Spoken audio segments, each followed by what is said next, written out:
حضرت ابراہیم علیہ السلام آپ بکریاں چرا رہے ہیں، اسی دوران اللہ کے فرشتوں نے اللہ کی بارگاہ میں عرض کی، یا اللہ تیرے ابراہیم کو آزمانا چاہتے ہیں۔ اللہ نے فرمایا اے میرے فرشتوں چلے جاؤ، میرے ابراہیم کو آزما لو۔ حضرت ابراہیم علیہ السلام کے پاس بے شمار بکریوں کا ریوڑ موجود تھا، آپ بکریاں چرا رہے ہیں، اسی دوران اللہ کے فرشتے انسانی شکل میں چلے گئے۔ ابراہیم علیہ السلام کو جب بکریاں چراتے ہوئے دیکھا، انہوں نے قریب آ کر اللہ کا ذکر کرنا شروع کر دیا، اللہ اللہ کرنے لگ گئے۔ جب اللہ کا ذکر شروع کیا، حضرت ابراہیم علیہ السلام وجد میں آ گئے، آپ پر وجدانی کیفیت طاری ہو گئی۔ تھوڑی دیر کے بعد فرشتوں نے ذکر روک لیا۔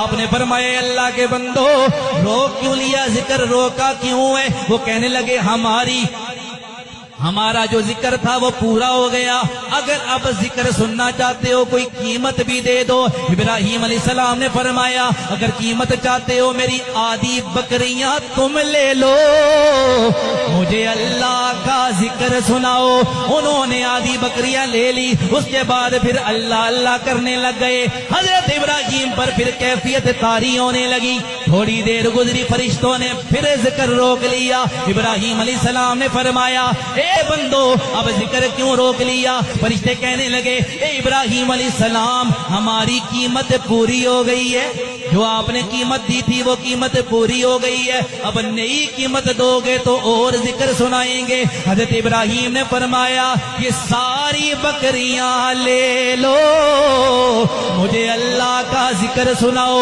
انہوں نے ساری بکریاں لے لی، پھر اللہ کا ذکر کرنے لگ گئے۔ تھوڑی دیر کے بعد پھر ذکر روک لیا۔ حضرت ابراہیم نے فرمایا اب کیا ہوا ہے؟ وہ کہنے لگے قیمت پوری ہو گئی، اور قیمت ادا کرو۔ حضرت ابراہیم نے فرمایا اب تو مجھے دینے کے لیے میرے پاس کچھ بھی نہیں ہے، لیکن میں چاہتا یہ ہوں مجھے اللہ کا ذکر سناؤ، اس کے بدلے میں یہ ہوگا جو بکریاں میں نے تمہیں دے دی ہیں، مجھے اللہ کا ذکر سناؤ، اس کے بدلے میں ساری زندگی تمہاری بکریاں چرایا کروں گا۔